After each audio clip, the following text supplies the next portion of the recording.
When I came home, I was expecting a surprise, and there was no surprise for me. So, of course, I was surprised.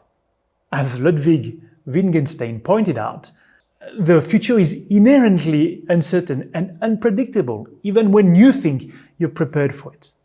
So after scanning the environment, after highlighting critical strategic insight, it's common to try to predict or foresee the future. But I don't have a crystal ball, neither do you.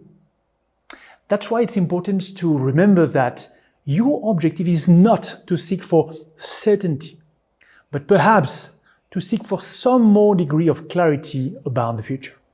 We need to accept the inherent uncertainty of our future. However, some people say that more than accepting uncertainty, we should provoke it. Christophe Haag, professor at Lyon School of Management, claimed that luck is the ability to tame the unexpected in his book Provoke Your Luck. The reality is turmoil periods can be a great opportunity for risk seekers. Look at the Formula One legend Ayrton Senna. He said that you cannot overtake 15 cars in a sunny weather, but you can when it's raining. Chesky, CEO at AirBnB, was also facing extremely high changes and uncertainty during the COVID period. Instead of melting down and panicking, he saw that moment as a defining period for him and his company. Now, if uncertainty is still too high or overwhelming for you, you can play with it. Let me explain. You can't foresee the future, but you now can, or you have already identified micro and macro trends.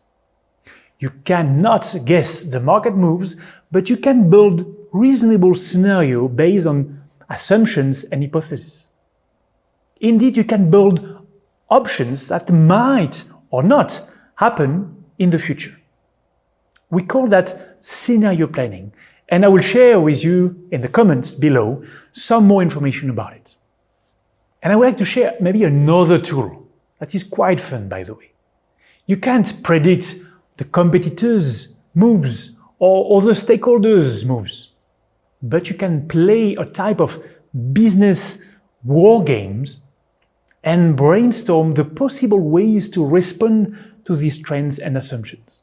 These war games can be fun and really help you to guess what the different actors in the industry could do, what the different competitors' move will be in different scenarios. I will also share some information with you in the video description.